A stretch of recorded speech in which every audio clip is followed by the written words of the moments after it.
Boa noite, estamos agora começando uma nova temporada aqui do programa Cara a Cara com a Verdade. Eu já estava com saudade, eu não vou mentir, eu já estava com saudade do nosso encontro de todas as quartas aqui na TV Alternativa. E para a gente recomeçar, nós trouxemos um convidado muito especial, nós trouxemos uma pessoa que tem vínculo aqui com a região, né? Hoje deputado estadual, natural de Goiânia, natural da cidade de Goiânia, mas tem também aí o seu vínculo com a cidade de Itaquitinga, porque foi batizado por lá.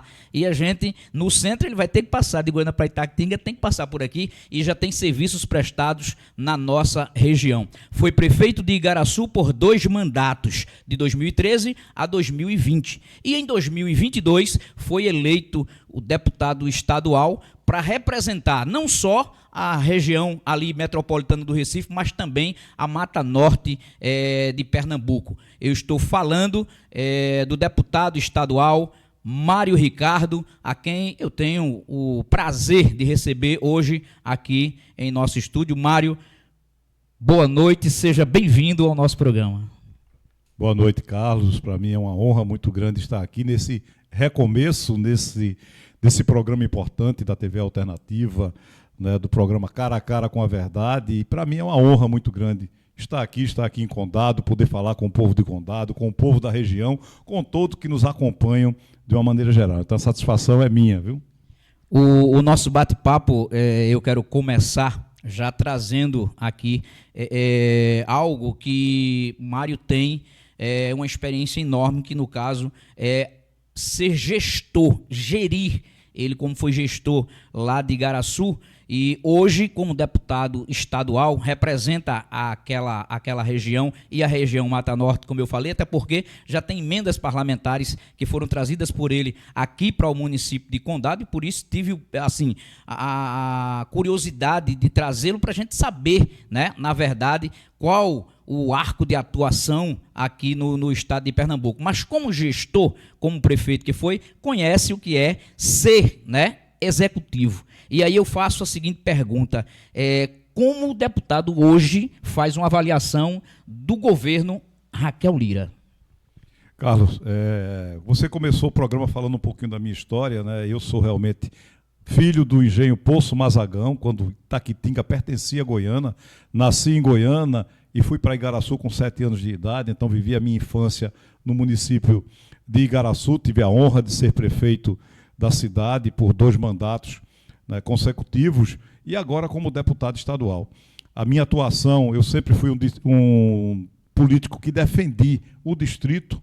Eu acho que o deputado ele tem que representar uma região, e eu tenho muito orgulho de representar a Mata Norte, o Litoral Norte, né, da região metropolitana do Recife. Obviamente, nós participamos de discussões de temas do estado de Pernambuco de uma maneira geral, né? A administração, respondendo diretamente a sua pergunta, né, da governadora Raquel Lira, na minha opinião, deixa muito a desejar. Porque a governadora, no primeiro momento que ela assumiu a cadeira de governadora do estado de Pernambuco, ao invés de ela se preocupar com a gestão, ela foi se preocupar com a eleição.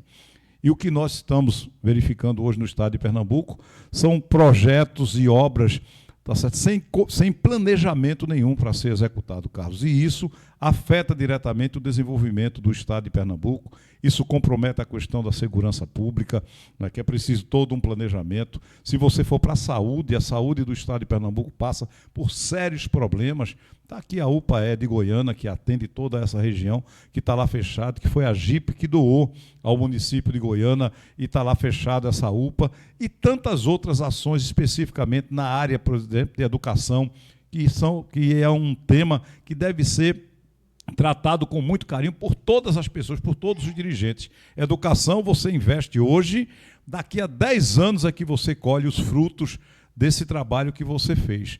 Então, do ponto de vista do planejamento, é um governo que não tem planejamento, é um governo que só pensa na eleição, as discussões são feitas nesse sentido.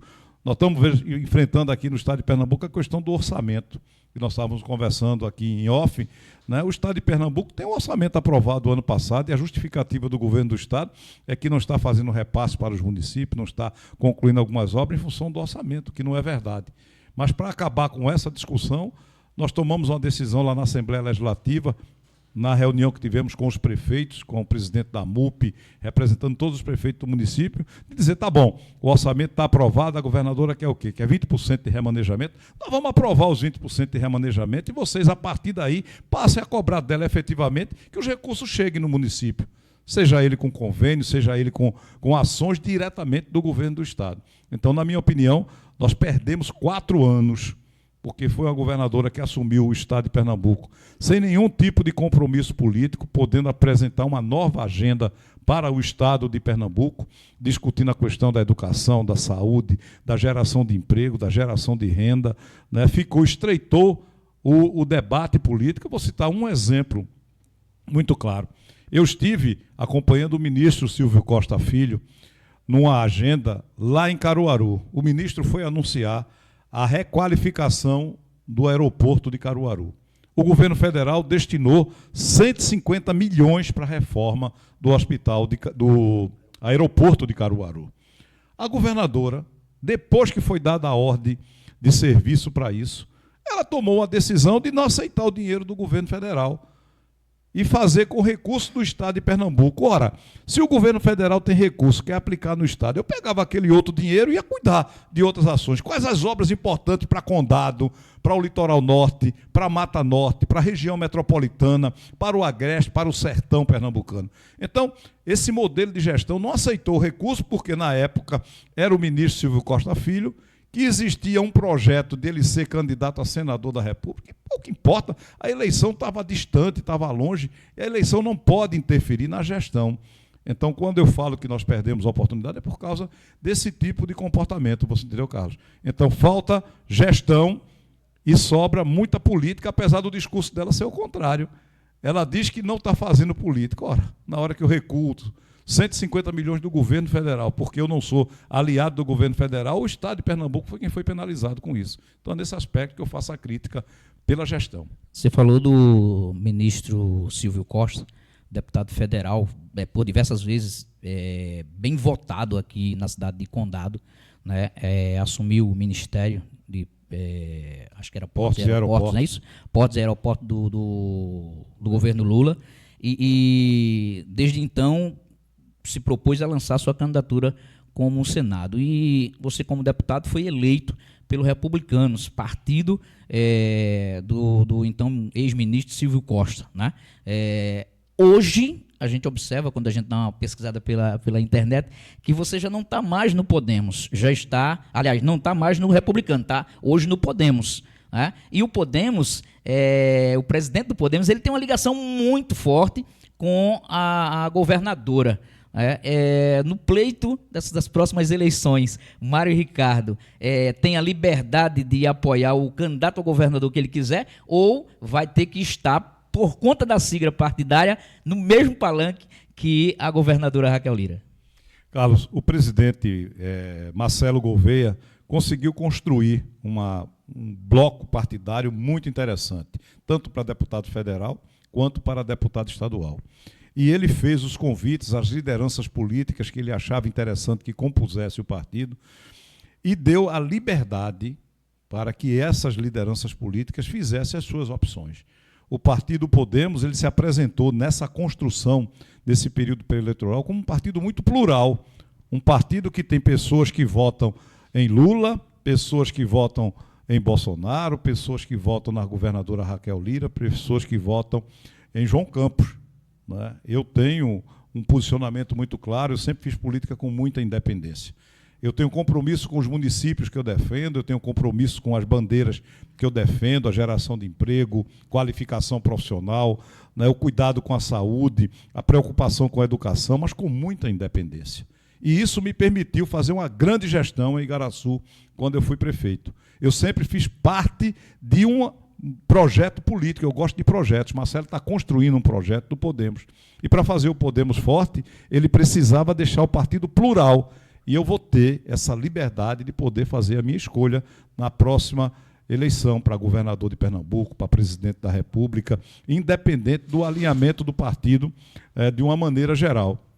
Então, esse foi uma das condições que nós colocamos nessa discussão, com o presidente do Podemos, para podermos ter a liberdade de fazermos aquilo que é importante para o povo de Pernambuco, para o povo da região e das cidades que eu defendo. Então eu terei total liberdade para poder fazer as minhas escolhas, para caminhar com o presidente da República que eu achar importante, com o governador do estado que eu achar importante para Pernambuco. Então, Carlos, eu serei sempre, eu fiz isso quanto prefeito de Igaraçu, faço agora como deputado, eu sou aliado, eu não sou subserviente ao poder. Então, se um aliado meu, se eu sou aliado de um governador e esse governador não está fazendo a coisa da forma correta, eu tenho, para mim, que ter a liberdade de poder dizer, governador, isso está errado. Não é desse jeito, é dessa forma. Então, essa liberdade eu tenho hoje dentro do Podemos. Me foi dado pelo presidente Marcelo Gouveia, né, a mim e a outras pessoas que pretendem também disputar a próxima eleição, que são pré-candidatos, para que pudessem fazer parte do partido. Então, eu poderia afirmar com toda certeza. Durante o tempo que eu estive no Republicano, eu fui tratado muito bem, o ministro me tratou muito bem, mas só que o partido não construiu, né, as bases necessárias para oferecer ao povo de Pernambuco candidaturas que pudessem amanhã fazer com que o partido crescesse em termos de números de deputados, diferente do Podemos. O Podemos hoje tem 7 deputados e tem um projeto de eleger 8 deputados na próxima eleição. E com esse compromisso de respeito à individualidade, à independência, à pluralidade. Então, nós estaremos caminhando com a total independência, com total liberdade para poder apoiar aqueles nomes que sejam importantes para o estado de Pernambuco. Pesquisas são difíceis de ser analisadas porque hoje alguns institutos de pesquisa acabaram banalizando, vamos dizer dessa forma, o recurso de pesquisa que antes a gente tinha muita credibilidade nos institutos de pesquisa. Alguns institutos dizem um empate técnico entre Raquel e João, e outros colocam João eleito já no primeiro turno. Avaliar essas pesquisas necessariamente acreditar que realmente aqueles números fazem sentido, ou tem alguns institutos de pesquisa que hoje já tem tipo um lado e acabam jogando, registrando, né? Porque tem que registrar de todo jeito, e jogando números com pesquisas feitas por telefone, pesquisa feita sem nenhum grau de credibilidade geral, e a gente vê esses números sendo divulgados. Atrapalha na campanha, e você, como deputado, acredita nesses números dos institutos de pesquisas hoje, ou existe um instituto sério que a gente diz assim, não, esse aqui a gente pode confiar? Carlos, vejam bem, hoje tem pesquisa para todos os gostos. Eu não costumo discutir número de pesquisas. Às vezes existem critérios na hora de se fazer essas pesquisas. Alguns institutos têm uma credibilidade maior do que outros. O que nós estamos vendo é uma banalização. Isso é muito ruim. Ruim para os institutos de pesquisa, para os institutos sérios de pesquisa. Ruim para o eleitor, porque o objetivo ali não é esclarecer o eleitor, não é dizer o sentimento do eleitor, e sim servir a uma candidatura. E isso é muito ruim. A Justiça Eleitoral precisa tomar providências, efetivamente. Isso é uma responsabilidade da Justiça Eleitoral de poder acompanhar esses institutos e saber se isso tem credibilidade ou se essas pesquisas têm credibilidade ou não. Então, você vê uma pesquisa onde o governador, o pré-candidato João Campos, tem uma diferença de 13, 14 pontos de diferença, daqui a pouco aparece uma outra que a governadora tem uma vantagem. Todos os institutos, na maioria, aqueles institutos que a gente conhece, mostram João na frente nos números de pesquisa, né? E outros com menos credibilidade têm mostrado isso. A governadora numa outra posição. Então, isso é muito ruim. E a Justiça tem que tomar algumas providências nesse sentido, porque isso visa, obviamente, né, induzir o eleitor, fazer com que o eleitor, né, seja induzido a votar num candidato, né, porque uma pesquisa apresentou que ele está lá na frente ou não. Então, é muito ruim, né? Eu acredito que a Justiça Eleitoral vai tomar algumas providências nesse sentido para punir efetivamente alguns institutos que estejam usando de má fé, né? Mas pesquisa a gente não se discute, às vezes se analisa a pesquisa do jeito que foi feito. Qual é o ambiente? Eu fiz uma pesquisa no estado inteiro, qual foi o número de pessoas que eu entrevistei, né? Isso está dentro daquilo que estabelece que o Instituto quer apurar efetivamente. Então, tem sido muito ruim isso, A gente tem visto isso em Pernambuco, né, nos últimos tempos, né, instituto de pesquisa a serviço de candidatos. E isso tira a credibilidade dos institutos de pesquisa, na minha opinião. Então, o Tribunal Eleitoral vai ter que fazer alguma coisa para poder combater isso. Isso não é bom. Deixa eu mandar aqui um recadinho para os nossos telespectadores, eles, né, que é quem fazem o programa junto comigo. Esse primeiro programa a gente não deixou o bate-papo aberto para que você possa já começar a seguir aí, porque se você seguir vai ter como você comentar, né? Se você compartilhar vai ter como você comentar, então você já faz. Se inscreve no nosso canal ou segue a nossa página aí no Facebook, né? E também deixa seu comentário. E depois que você se inscrever, você vai ter aí a opção para você fazer os seus comentários. E a partir da próxima semana vai estar aberto o chat, né? Tanto para pergunta para os nossos convidados, como também para as denúncias que são feitas aqui em nosso programa. Quando o pessoal soube que a gente ia retornar ao programa, já trouxeram aí algumas indagações, entre elas a iluminação pública que não está sendo cumprida aqui no município de uma forma correta. Existe todo um loteamento, que é o Esperança 2, está às escuras já faz mais de um mês. E a prefeitura, que é responsável para colocar a iluminação pública, não se ateve ainda a colocar os braços de iluminação nos novos postes que foram colocados, né, que já fazem mais de 6 meses que os postes foram colocados, e esse pessoal está pagando. Hoje eles pagam a energia, e quando paga a energia,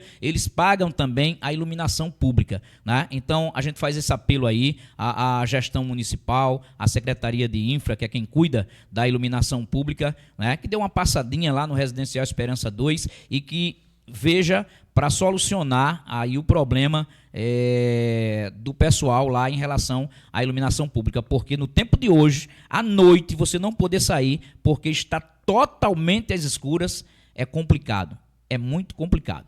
Vamos voltar para o nosso bate-papo e vamos falar de mandato, né? O senhor foi prefeito de Igaraçu por 2 mandatos, foi eleito prefeito, acho que se eu não estiver enganado, 2012, assume 2013, então de 2013 a 2015, né, prefeito de Igaraçu, e já se lança para uma reeleição. E depois a gente vai falar sobre essa questão da reeleição. E já se lança a reeleição, que ele conduziu de novo para um novo mandato. Como foi o mandato de Mário Ricardo? Porque muitos dizem que você é uma pessoa muito popular, gosta muito de estar ali no meio do povo. Era assim, feito uma gestão popular lá em Igaraçu?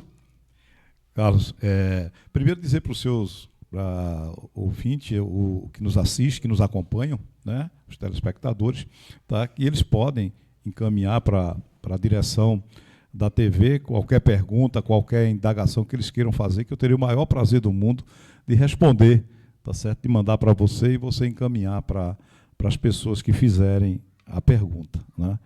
Eu tive a honra de ser prefeito da cidade. Eu fui candidato, eu sou nordestino, né? Sou nordestino, pernambucano, torcedor de Santa Cruz, não desisto nunca, né? Então, eu fui candidato a prefeito a primeira vez em Igaraçu em 2004, quando nós lançamos o projeto para prefeito, para lançar um novo projeto lá para Igaraçu. Em 2004 nós não tivemos sucesso, mas eu terminei em segundo lugar na minha primeira empleitada.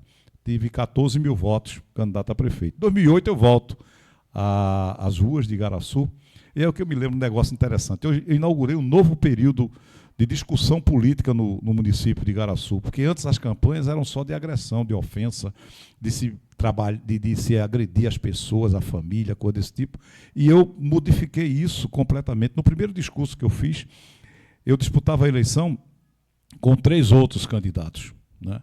E um era o prefeito da cidade, que estava no exercício, e no meu discurso eu disse o seguinte: eu desde cedo aprendi a respeitar as autoridades. Mesmo não concordando muitas vezes com o que elas fazem, a gente tem que respeitar as autoridades. O outro candidato era mais velho do que eu, e eu aprendi com meu pai a respeitar os mais velhos. E o outro era um amigo meu de infância, que nós jogamos bola juntos, né? Uma caminhada junto dentro da cidade, e um amigo não ofende o outro. Eu vim aqui discutir os problemas de Igaraçu. Quais os problemas de Igaraçu? O que é que Igaraçu enfrenta de dificuldade na área de saúde, na área da educação, na área de infraestrutura, aquilo que é preciso fazer. Eu fiz isso em 2004. Em 2008 eu volto à eleição, não ganho a eleição de novo. Em 2012 eu volto novamente e sou candidato a prefeito de Igaraçu, e aí eu sou eleito prefeito de Igaraçu, com uma bandeira muito clara, na busca do desenvolvimento como instrumento de justiça social. E eu sempre fui um político muito próximo do povo. O meu grupo político sempre foram as pessoas, os mais humildes, os mais simples, aqueles que sonham, aqueles que acreditam, aqueles que trabalham efetivamente para sustentar a sua família, para levar o pão de cada dia para casa. E quanto prefeito de Igaraçu, quando eu fui eleito, eu adotei a mesma postura. Todo sábado eu tirava para visitar as obras, visitar as comunidades, andar a cidade. O povo me encontrava na rua. Meu gabinete era praticamente na rua, despachando, conversando, verificando, fazendo as correções que precisavam ser feitas. Eu chegava numa obra e às vezes faltava um pedacinho de rua, feito eu encontrei aqui, né, um pedacinho de rua para emendar com a outra rua. Então eu chegava lá com a construtora que estava lá e conversava com o camarada, eu chamava o engenheiro, o secretário que estava comigo e dizia, olha, por que nós não vamos aditar isso daqui para complementar essa rua aqui e fazer com que a comunidade seja atendida? Fui ouvir as pessoas, porque às vezes o que é que acontece, na maioria das vezes, né, os prefeitos principalmente, os governantes, eles se encastelam e esquecem de ouvir a população. Então, determinados problemas, às vezes a solução não está no técnico, está lá na comunidade. A comunidade sabe como resolver aquele problema. Então, sempre fui muito de ouvir, sempre fui muito de estar próximo e adotei essa postura, né, como gestor do município. Adotei uma outra coisa, uma coisa que é muito comum, infelizmente, na política, que é, né, a fofoca. Então eu acabei com esse negócio dentro da gestão, eu botei secretários, e um secretário ajudava o outro, trabalhava em equipe, em conjunto, toda semana, toda terça-feira, 14 horas, tinha reunião comigo, todos os secretários, para dizer o que fizeram na semana anterior e projetar a semana seguinte, a avaliação daquilo que era feito, para poder cuidar da cidade. Então, no final das contas, nós implantamos escola em tempo integral, Igaraçu, projeto Escola em Tempo Integral, com lei municipal, com carreira de professor, para poder as crianças estudarem em Igaraçu, terem uma outra oportunidade municipal. Tá? Nós levamos escola técnica estadual, escola técnica federal, distrito industrial, shopping center, fizemos a cidade crescer, calçamos 430 ruas dentro do município. Então fizemos uma gestão voltada para o desenvolvimento, sem nunca esquecer o principal, cuidar das pessoas. Cuidar dos mais humildes, principalmente, daquelas pessoas que precisavam de uma atenção. Criei um programa chamado Prefeito Presente, Prefeito na Escola. Toda semana eu visitava uma escola diferente. Ia lá conversar com as crianças, com os jovens, perguntar a ele qual é o seu sonho. O que é que você quer ser quando crescer? E aí eu ensinava para eles que para ele atingir o sonho dele, ele tinha que estudar. Para estudar precisava respeitar o professor. Para poder estudar bem, ele tinha que cuidar da escola que ele estava estudando, que amanhã podia estar estudando o filho dele. Ensinei que os primeiros amigos é papai, é mamãe, é vovó, é vovô, estão dentro de casa. A escola é um grande lugar para se fazer amigos, mas amigo de verdade não chama o outro para fazer coisa errada. Fui ensinar a cidadania, né? E fiz esse trabalho junto com todos os colegas, os amigos que estavam lá. Isso nos deu a base para que disputássemos a reeleição, Carlos. E na reeleição, eu fui eleito com uma votação expressiva, né? E isso nos credenciou depois para apresentarmos a sucessão, que foi eleita a sucessão nossa. Tá? E quando chegou 2012, eu fui candidato a deputado estadual. E 2022, candidato a deputado estadual. E dentro da região, como eu disse inicialmente, eu defendo o distrito. Então, eu fui ser um candidato a deputado distrital. Então, em Igaraçu, eu tive 25 mil votos, só em Igaraçu. E os outros 24 mil votos nas cidades da região. Eu tive a honra de ter aqui, em Condado, 700 votos. Né? E aí eu queria até mandar um abraço para Walter Mello, que é vereador dessa terra, meu primo, inclusive, né, Walter. Então, eu tive 700 votos. E eu respondi isso com emendas para cá, com apoio, com a presença, né? Quando eu sou convidado para poder vir aqui ao município, para estar presente com o município. Então, nós fizemos uma gestão humanizada acima de tudo, respeito às pessoas, né? Uma cidade, uma gestão onde as pessoas sonhavam, e isso é imprescindível para poder você fazer uma boa administração, e fui tratar as pessoas com respeito, sabe? Esse respeito que eu tenho pelos amigos, por aqueles que estão, né, caminhando conosco, né? Vim aqui a Condado, né, ser recebido pelos amigos, por você, Carlos, ser recebido por Andrade, né, que nos acolhe, por Derivan, né, por Leto, por Bibil, né, por tantos outros amigos que a gente acaba construindo ao longo do tempo. E eu gosto de fazer política fazendo amigos, porque a política passa, o mandato passa, e as amizades ficam. E foi isso que nós fizemos em Igaraçu. Por isso que eu ando hoje, eu ando em Igaraçu todo sábado, por exemplo. Eu gosto de andar na cidade, né? Eu sou cidadão, não esqueci a minha condição de cidadão. Então, dia de sábado eu ando na cidade e as pessoas me abraçam, as pessoas vêm conversar comigo, tudo, porque o meu respeito é muito grande. Meu respeito a você é muito grande. Meu respeito ao povo de Condado é muito grande. Eu quero continuar dando voz ao povo de Condado na Assembleia. Condado sabe que tem um gabinete na Assembleia Legislativa. Se chegar qualquer reivindicação do povo de Condado, se o prefeito mandar para lá, Mário, faça esse discurso aqui, porque é importante fazer, sobre segurança pública, sobre água, sobre educação do Estado, sobre saúde relativa ao Estado, aquilo que é importante para Condado, eu estarei à disposição. Não só o prefeito, mas como qualquer cidadão, como vocês têm levado lá para mim, têm pedido determinadas coisas para fazer. Como nós fizemos no encaminhamento, né? Nós encaminhamos mais de 1,5 milhão de nossas emendas parlamentares aqui para Condado. Desde o prefeito Cassiano, que saiu, que já recebeu essas emendas quando ele era prefeito do município, ao atual prefeito, para poder cuidar da saúde do povo de Condado. Por isso que eu posso voltar aqui a Condado e andar as ruas de Condado com tranquilidade, porque a gente foi para lá dar voz a Condado, mas também cuidar do povo de Condado. E à disposição sempre. Então, fizemos isso enquanto prefeito, faço hoje enquanto deputado, porque eu tenho um propósito. Um propósito. É ver as pessoas felizes. O que eu puder fazer para ver as pessoas felizes, para poder cuidar das pessoas, eu vou fazer. Então, talvez isso tenha me facilitado o meu caminhar na política, porque eu sou um humanista de formação. Eu tenho um respeito muito grande ao ser humano. Eu vejo o meu semelhante como meu irmão verdadeiramente, filho de um Deus maior, que quer que as pessoas se respeitem, que as pessoas, né, se tratem bem, acima de tudo. Então, essa marca nós criamos lá dentro do município, que extrapolou o município de Igaraçu, que chegou ao estado de Pernambuco, e o nosso mandato como deputado tem sido nessa formação. Muito respeito aos colegas da Assembleia Legislativa, mas extremamente afirmativo naquilo que eu defendo, para que eu possa me posicionar e representar o povo de Condado, o povo de Itaquitinga, que eu tive voto, o povo de Itambé, que eu tive voto, o povo de Goiânia, que eu tive voto, e dessa região como um todo, com dignidade, com respeito, tá certo? Sabendo que lá tem alguém que vai falar com a autoridade do povo, mas com o respeito que o povo merece. Eu citei a questão da reeleição pelo seguinte, está tramitando, né, no Congresso Nacional aí, a questão da reeleição, para que acabe a reeleição.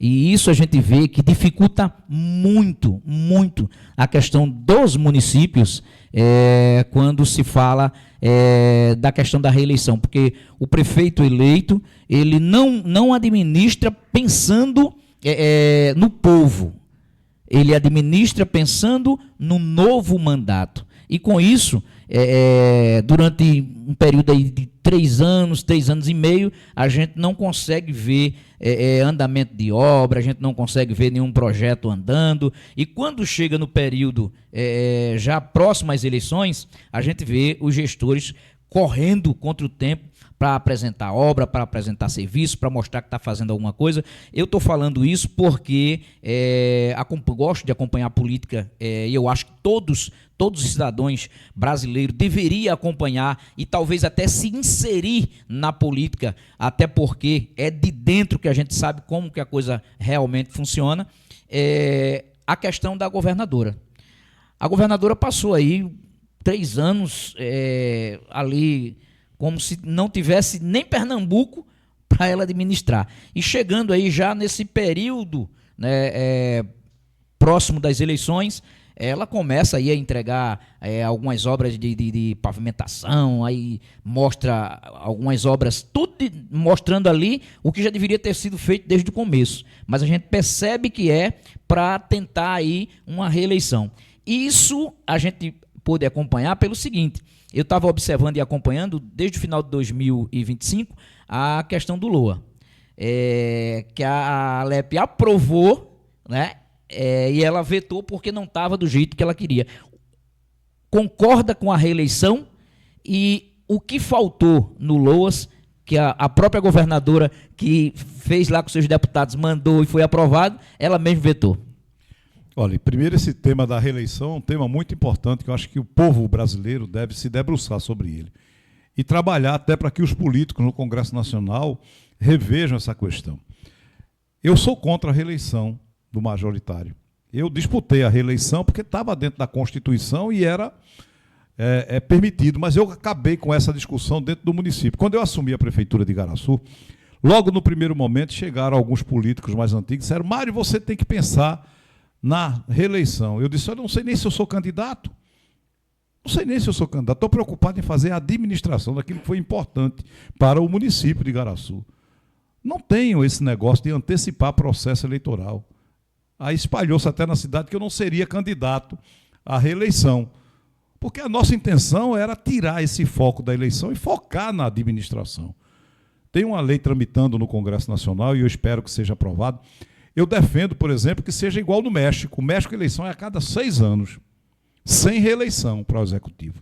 O Executivo não tem reeleição. Mas que no Brasil seja 5, não seja 6, porque talvez o prazo fique muito longo. E com 5 anos dá para um prefeito, um governador, o presidente da República implementar aquilo que ele acredita, que ele discutiu na eleição, que esteja no seu plano de governo. Então, eu defendo isso. Então, eu estou torcendo para que no Congresso Nacional seja aprovada a lei, para que em 2028, agora, na eleição para prefeito, essa eleição ela vá casar em 34, com todas as eleições, para que a gente tenha uma eleição geral, de vereador a presidente da República, sem direito à reeleição para o Executivo. Então, eu acho que isso vai melhorar a gestão dos municípios, do Estado e do país. Como você mesmo disse, ou seja, todas as ações que a governadora precisava ter feito ao longo dos 3 anos iniciais da gestão, foi sendo represada para poder chegar no tempo da eleição, mostrar que está trabalhando. Enquanto isso, o povo ficou sem as estradas funcionarem corretamente, ficou sem a saúde funcionar corretamente, sem a educação ter os investimentos que precisava fazer, sem as obras importantes e os programas importantes, porque quem vive de eleição é político. O povo não está preocupado com a eleição. O povo está preocupado e precisa de boa gestão. E é isso que a gente tem que discutir. Então, eu sempre defendi e vou continuar defendendo que as eleições para executivo acabem. Tinha um período que se justificava, eu até entendo, o Brasil saía de um regime autoritário para um regime democrático, as pessoas precisavam ter essa pedagogia de aprender a votar, mas isso já se cumpriu. O Brasil é um país democrático, uma democracia consolidada, que agora precisa de previsibilidade, precisa de tempo. Não pode a cada 2 anos ter uma eleição. Nós tivemos uma eleição em 2024. Quando terminou a eleição de 2024, já estava se falando da 2026. Quando terminar 26, já vai estar se falando 28. E aí deixa de se fazer as obras, as ações, os programas que são importantes para a população. E você tocou a questão da LOA. Pronto, a LOA é um grande exemplo, né? Eu tenho dito e repetido em entrevistas, em pronunciamentos dentro da Assembleia Legislativa, né, que o povo de Pernambuco precisa tomar conhecimento disso para poder não ser enganado com um discurso político que quer justificar a ineficiência. A LOA foi aprovada em dezembro. Foi aprovado com um percentual diferente do que a governadora queria. Ela dizer que não tinha LOA não é verdade. E se eu faço um planejamento e mando um orçamento para ser aprovado, seja na Câmara Municipal, seja na Assembleia Legislativa ou no Congresso Nacional, esse orçamento ele tem que estar programado para ser executado e não ter que estar remanejando ele a toda hora e a todo instante. Então, mas mesmo assim, a Assembleia Legislativa, essa semana que passou, né, fez uma discussão internamente para que a gente dissesse, não, vamos acabar com esse discurso. Está aprovada a LOA, está aprovado. Está reconhecido que tem orçamento, está reconhecido. Tá bom, então nós vamos dar os 20%. Então, prefeito, vá lá cobrar do governo do Estado, que ele está dizendo que não quer passar os recursos porque não tem os 20%. Está aprovado os 20%. A sociedade vai lá cobrar porque a obra não foi feita, porque recursos tem. O Estado de Pernambuco, nessa gestão, foi o período que mais dinheiro teve. 60 bilhões de reais é o orçamento anual do Estado de Pernambuco. 60 bilhões. Desses 60 bilhões, esses 20% que fica solto aí para a governadora remanejar, mais ou menos quanto? 12 bilhões. 12 bilhões ela vai poder remanejar de um lado para outro, do jeito que ela quiser remanejar. É como muitos conseguem dizer, é um cheque em branco. Claro que a Assembleia Legislativa vai poder fazer o acompanhamento, vai dar uma verificada. Mas isso tinha que estar no orçamento, né? Esse planejamento de variação. Mas fora os 60 bilhões, Carlos, nós aprovamos, enquanto deputado, no início da legislatura e nos 2 anos seguintes, mais 13 bilhões de reais para que o Estado pudesse tomar emprestado ao Banco Mundial, aos bancos, ao Banco do Brasil, à Caixa Econômica Federal, para novos investimentos no Estado de Pernambuco. Desses 13 bilhões, o Estado gastou 3. Tem 10 bilhões aprovados lá de obras, para fazer obras e ações, né, que não foram feitas nesse período, ou seja, vai querer se fazer agora, porque é no tempo da eleição. Então, a gente não pode aceitar esse tipo de comportamento. Mas tudo isso, na minha opinião, em função da reeleição. Precisa mostrar as coisas no tempo da eleição. Se passar a eleição, vai perder o sentido, né, para esses políticos que acham que devem agir desse jeito. Eu não fiz assim como prefeito de Igaraçu, trabalhei desde o primeiro dia. E isso fez com que nós tivéssemos a credibilidade necessária, aí sim, para nos colocarmos de novo na nossa reeleição e pedir o voto do povo, e com isso nós ganhamos a eleição. Então, esse modelo é um modelo que está superado, na minha opinião, mas é o Congresso Nacional. Mas só vai acontecer se o povo cobrar dos deputados federais, né, que cheguem em Brasília, que essa lei é uma lei federal, não é o Estado quem faz essa lei, é o governo federal, para poder a gente não ter mais esse problema no Brasil e a gente poder, cada gestor, cuidar do seu período. Deixa eu pegar uma pergunta aqui que veio do Derivan de Bibi, que andou boa noite. Ele de Carlos Lopes. Boa noite a você e a Mário, Ricardo.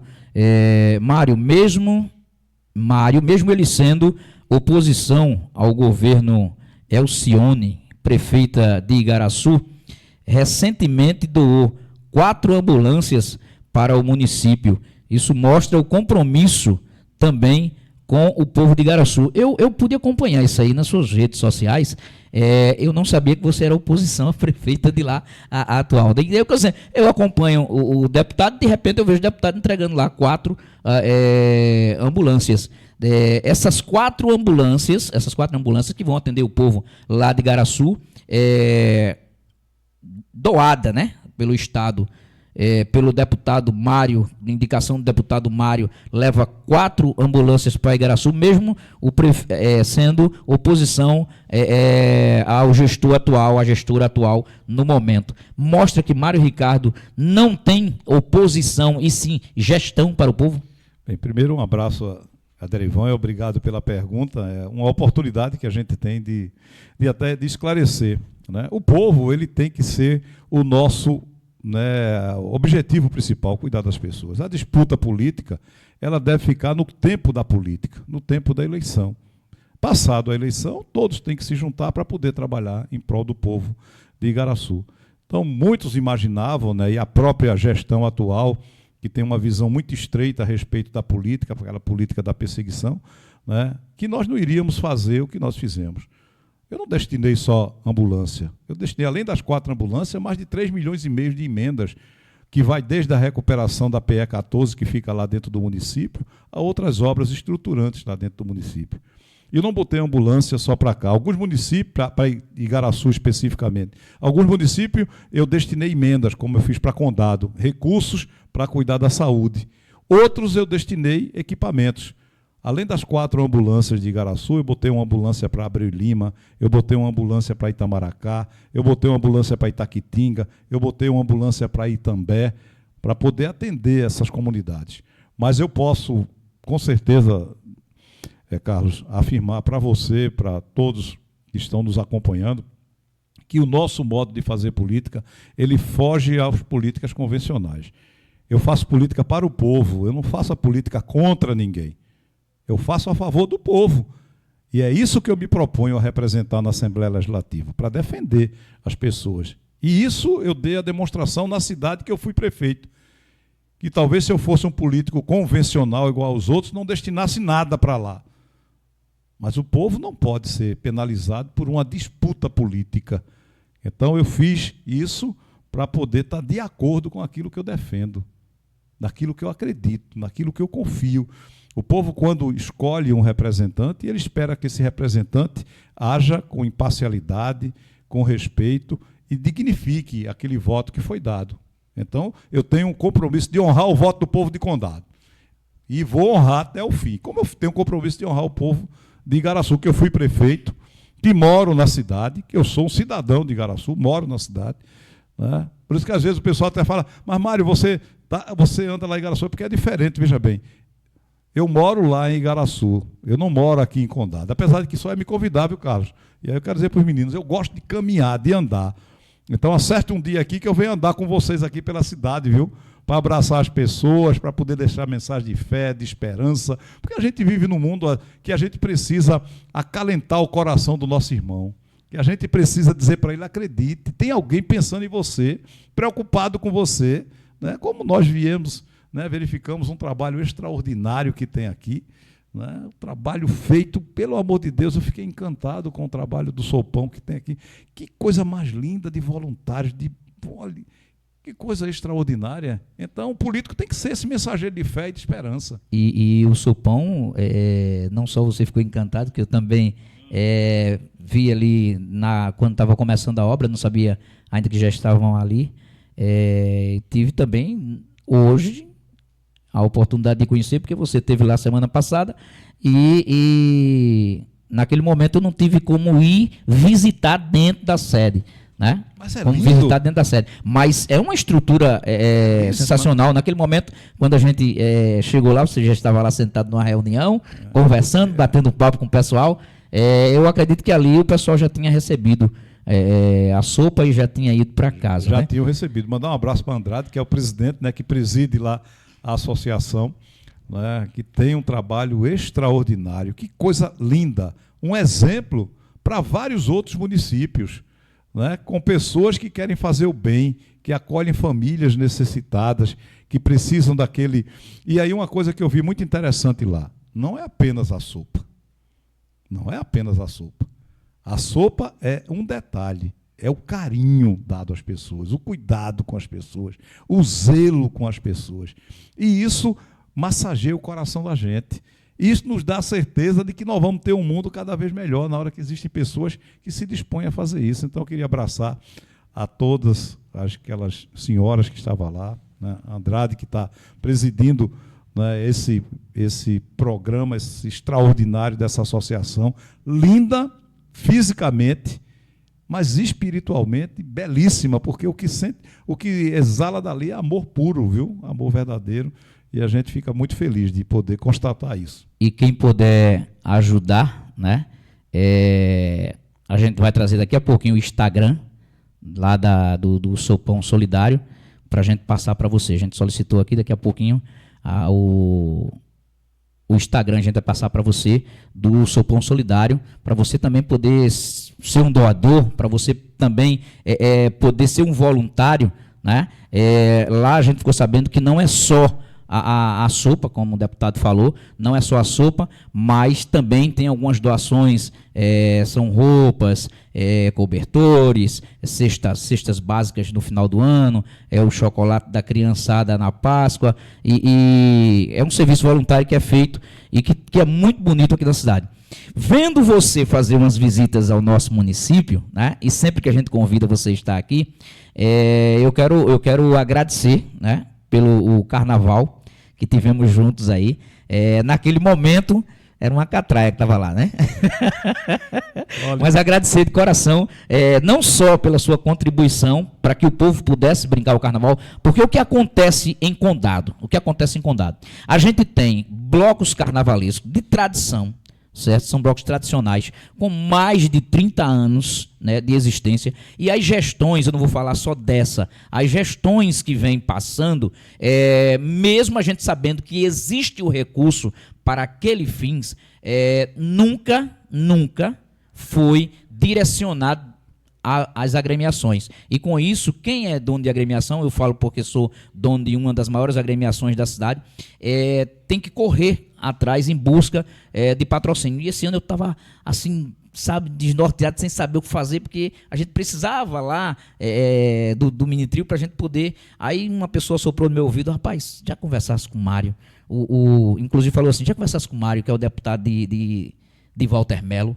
Eu falei: não, eu não vou por intermédio, eu vou falar direto com o Mário, né? E a gente conseguiu, e você ainda nos deu a oportunidade de estar aqui no Carnaval e com aquela alegria toda. É sempre assim, Sempre. Olha, eu quero falar da alegria, viu, Carlos? Além de um grande apresentador, um grande carnavalesco. Mas, com todo respeito à sua presença, é uma catraia muito desmantelada, viu?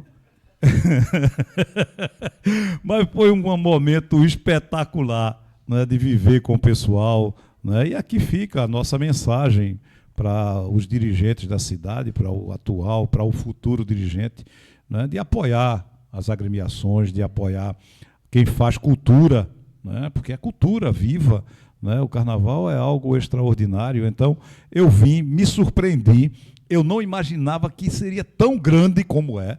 Muito grande, muita alegria do povo, brincando, se divertindo, né? E eu vim para cá, eu gosto de carnaval, eu gosto de alegria, de festa, né? Eu tenho muito forte a minha religiosidade, mas também é muito forte o meu sentimento de pertencimento à nossa cultura, de estar junto com o nosso povo, e o carnaval é um momento muito propício para que a gente possa chegar mais perto ainda da população. Então vim, brinquei, me diverti, eu que agradeço a oportunidade. Deus não faz nada por acaso. Não é? Tudo tem um propósito, não é? E nós estamos aqui porque nós temos um propósito para Condado, um propósito para você, né? Sabe que vai poder contar comigo, de que a gente vai estar junto, de que tem coisas muito boas pela frente. Eu acredito piamente, tá certo?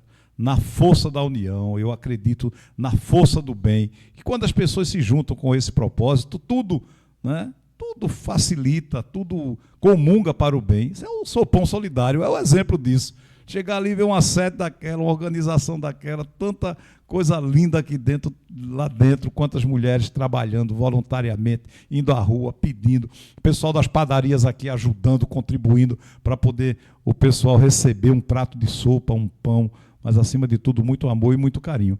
Então eu vi isso, a sua preocupação, Carlos, no dia do bloco, a sua preocupação quando veio falar comigo inicialmente, né, e a da organização, porque não é fácil organizar, né, um bloco carnavalesco, não é fácil, é trabalhoso, não é fácil não.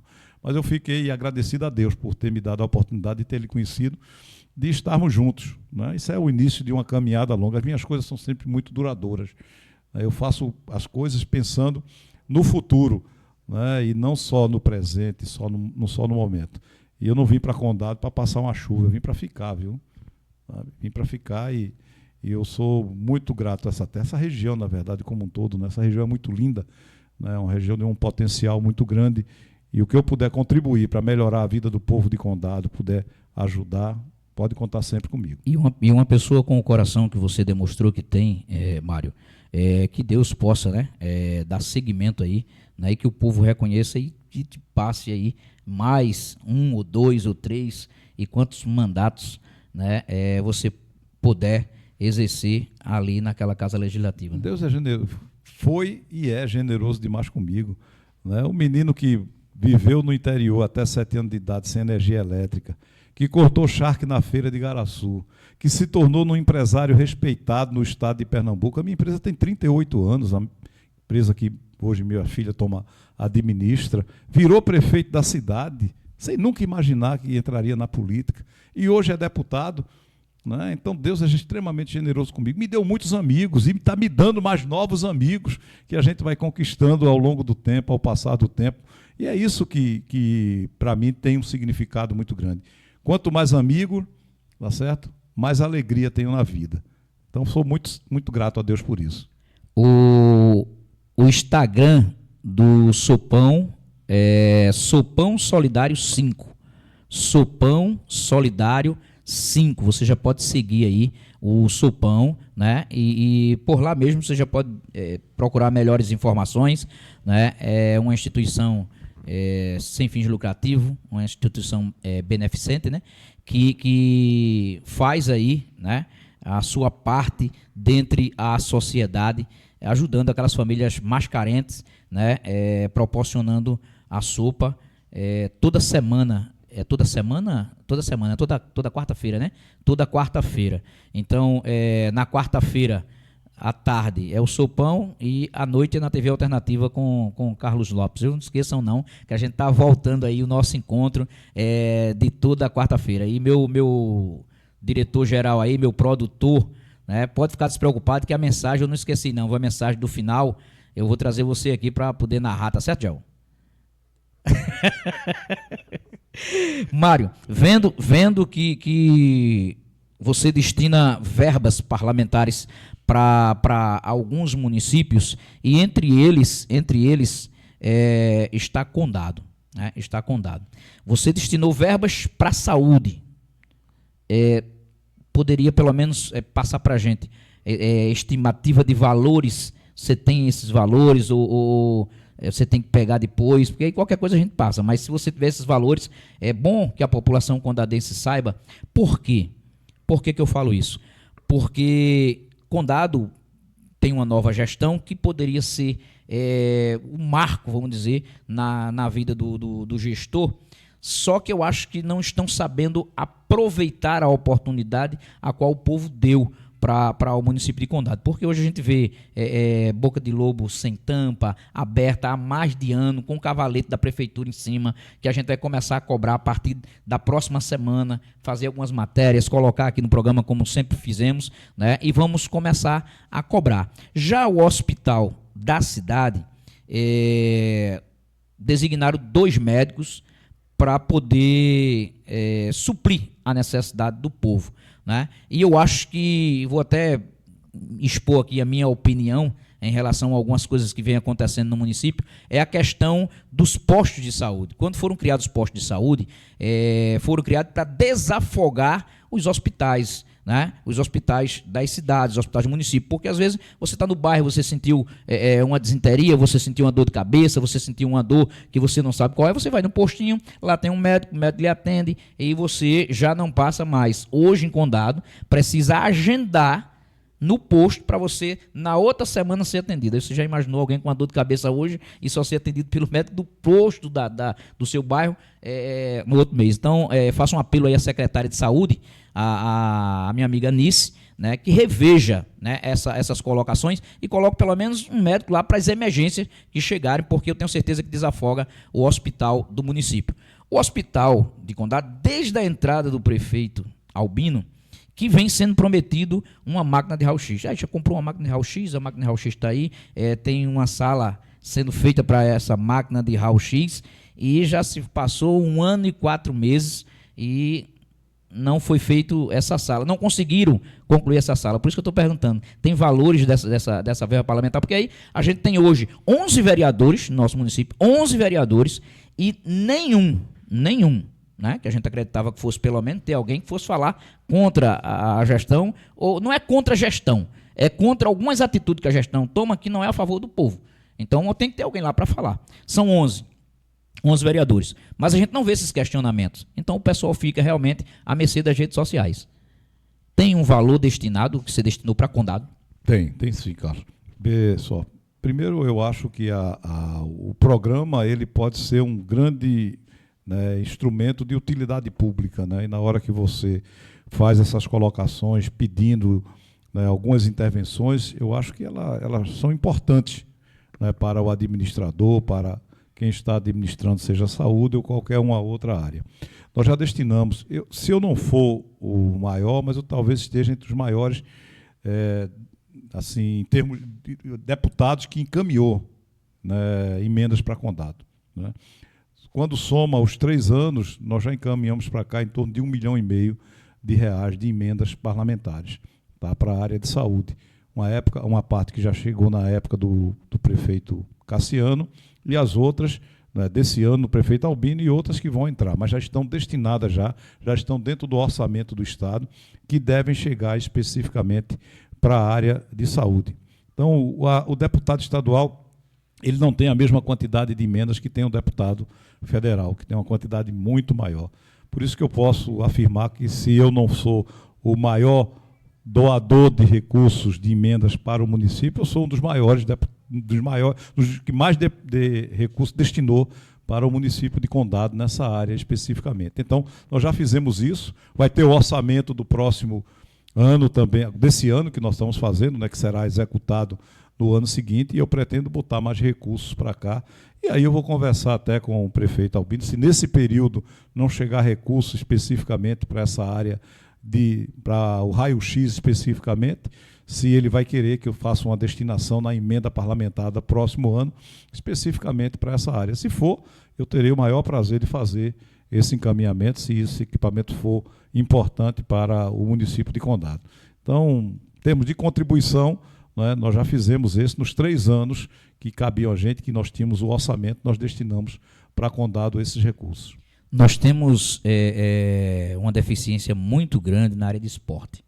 A área de esporte, hoje, podemos dizer que é muito, muito complicada a questão para os desportistas do município.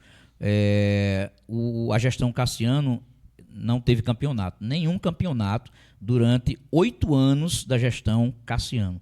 Eu falo campeonato, não é torneio, você faz um torneiozinho, passa um dia jogando bola com os meninos e pronto. E ali acredito que agradou a todos. Nós não tivemos um campeonato na gestão Sandra Félix, na gestão Cassiano, foram 4 anos de Sandra Félix, 8 anos de Cassiano, aí entre a gestão Albino, com uma ferramenta que é o Abilião, sensacional, era na época um dos melhores gramados, passaram por aqui o Sport, Náutico, o Santa Cruz, acho que os times de Caruaru também jogaram aqui no gramado e sempre elogiava o nosso gramado. Hoje está lá abandonado, porque caiu uma parte do muro, acho que 5, 6 metros do muro caiu, e já faz 1 ano e 4 meses a prefeitura não teve condições de conseguir uns tijolos, areia, um cimentozinho para colocar, pelo menos para fechar o muro que está aberto para o quintal das pessoas que são coladas com o estádio. E a gente faz um apelo aqui ao deputado que, se puder, né, e tiver dentro do seu orçamento, que coloque uma emenda parlamentar direcionada, destinada única e exclusivamente para o pessoal do esporte de Condado, para o pessoal que pratica esporte dentro de Condado. No caso, para essa área, referente ao estádio O Abilião. É possível, deputado? Sim, veja bem, na distribuição das emendas que nós vamos fazer, né, no orçamento desse ano, tá, esse desse ano já está fechado, porque foi do ano passado, relativo ao ano passado. Mas nós vamos fazer a discussão já das indicações do orçamento para o próximo ano. E eu vou levar em consideração essas suas colocações, a colocação dos amigos que caminham conosco aqui dentro de Condado, para poder direcionar essas emendas especificamente dentro da área que vocês acharem que elas são importantes. Por falar no Abilião, eu tenho uma passagem aqui muito interessante, né? Eu vim jogar aqui, eu joguei futebol, joguei no Clube Náutico Capibaribe. Até o Infanto Juvenil, né, eu era goleiro do Náutico, né? E nós viemos jogar aqui em Condado contra a seleção de Condado, lá no Abilião. Foi um jogo assim, espetacular, né, do time do Náutico, do Infanto Juvenil do Náutico, contra a seleção de Condado. Não vamos falar no tempo, porque senão as pessoas vão calcular aí a idade, né? Vai pensar que a pessoa já está... Vai pensar, né, que a pessoa já está, mas ainda joga uma bolinha ainda dá para enganar ainda. Né? Mas o esporte é algo imprescindível numa boa administração. As administrações modernas hoje, Carlos, e todos que nos acompanham, ela tem que levar em consideração vários aspectos, tá? Assistência social, saúde, educação, mas lazer. Lazer é um quarto item hoje das boas administrações. Então, os gestores municipais, os gestores, né, estaduais, eles têm que levar em consideração esse aspecto da questão do lazer, né? E o esporte está inserido, porque além da prática esportiva que você oferece à comunidade, você oferece lazer às pessoas de poderem ir ao estádio de futebol, de poder ir ao campo de futebol, torcer pelo time da comunidade, o time da cidade, coisa desse tipo. Então eu terei o maior prazer de fazer esse encaminhamento, né, das emendas que nós vamos ter, uma parte destinada a isso. Vou sentar com o prefeito Albino, vou discutir com ele, vou levar para ele essa sugestão, né, sua aqui, sabe? E aí a gente vai pegar e vai fazer as locações das emendas que a gente tiver para poder fazer esse encaminhamento. E isso é muito bom. Temos mais aqui uma pergunta. Mário, me chamo Fernando, sou filho do mestre Bio Alexandre. Nossa cultura está morrendo a cada dia que se passa. O que você pretende fazer por nossa cultura? É o filho do mestre Bio Alexandre, ele faz essa colocação para a gente poder ouvir do deputado o que pode ser feito, né? Segundo ele, a cultura, e a gente realmente acompanha isso aqui no município, né? A cultura está morrendo. Olha, a cultura é algo imprescindível para poder cuidar da história de uma cidade, de um local, né? A cultura, ela tem que ser preservada, ela tem que ser cuidada, ela tem que ser incentivada. Essa nossa região aqui é uma região muito rica em termos de cultura.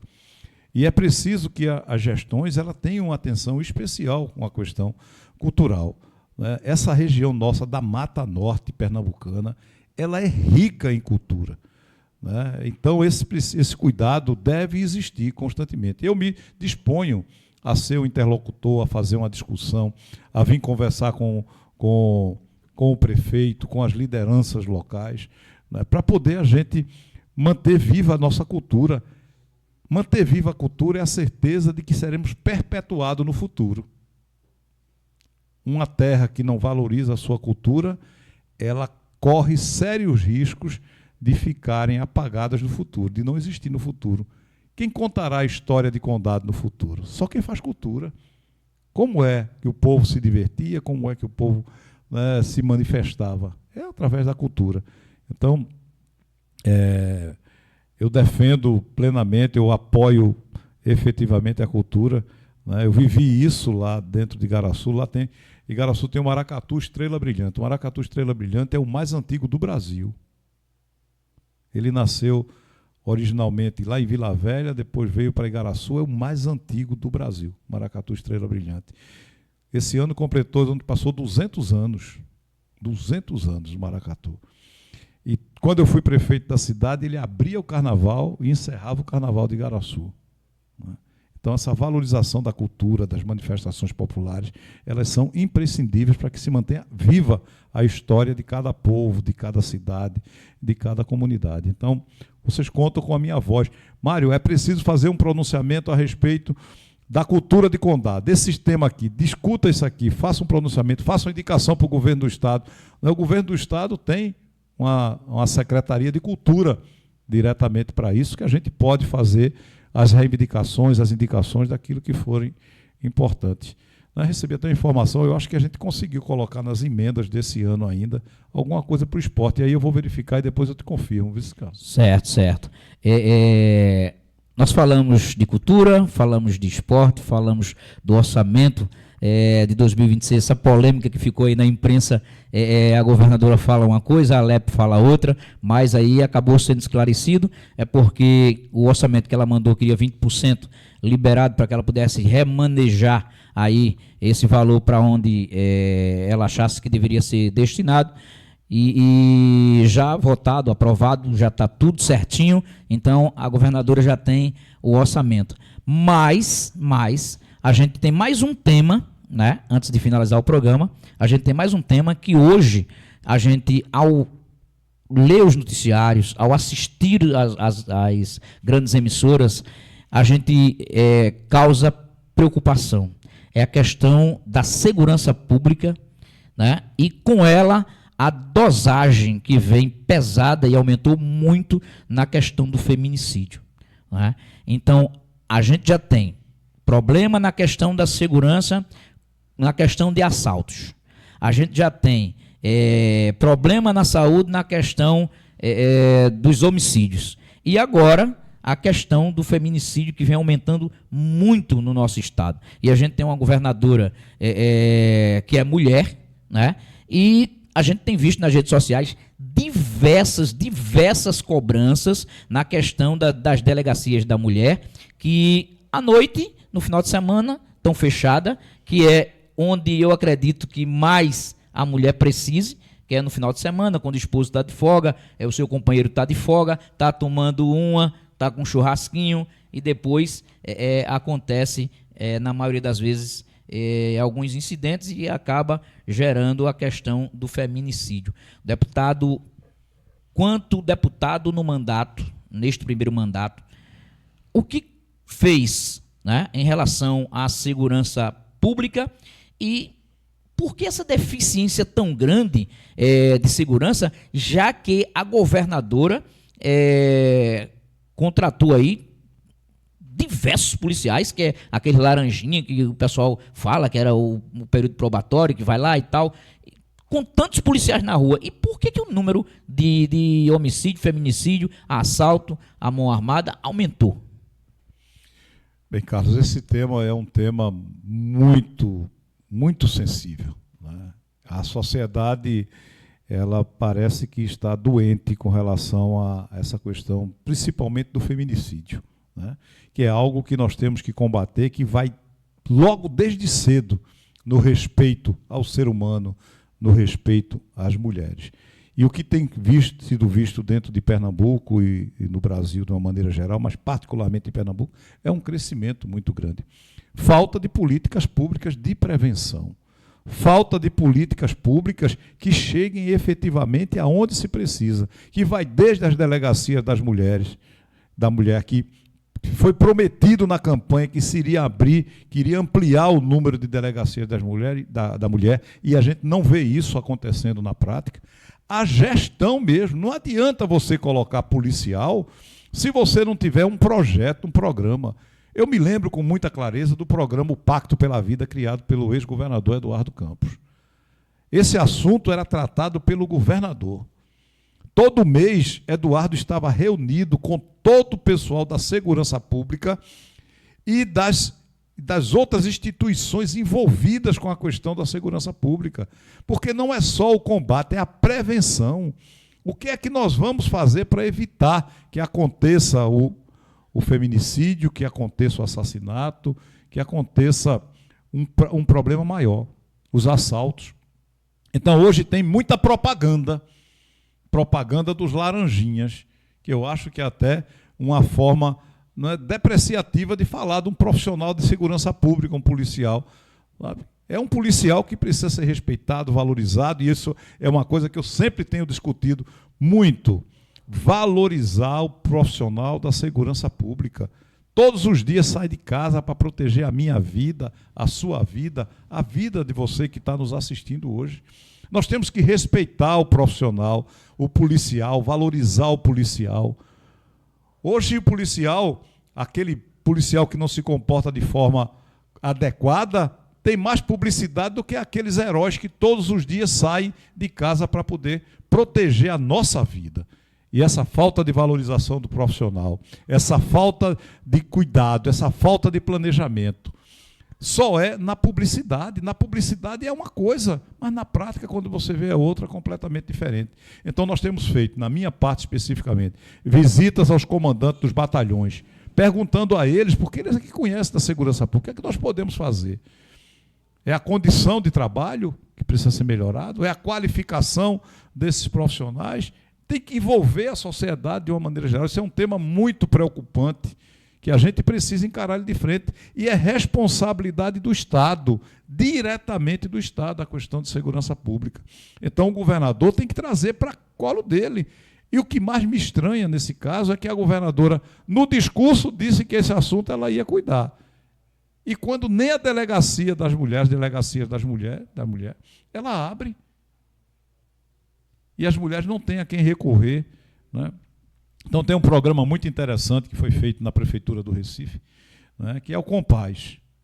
O Compaz é um programa extraordinário, que começa a trabalhar a questão da segurança preventivamente dentro das comunidades, né? Então é preciso um envolvimento muito grande do Ministério Público, um envolvimento da sociedade civil, das comunidades, dos municípios. Tem que ter um grande pacto. Eu acho que o problema da segurança pública é um dos maiores problemas do Estado de Pernambuco e do país. Que precisa ser tratado isso com seriedade, com cuidado, com zelo, para que as pessoas possam ter a liberdade de ir e vir.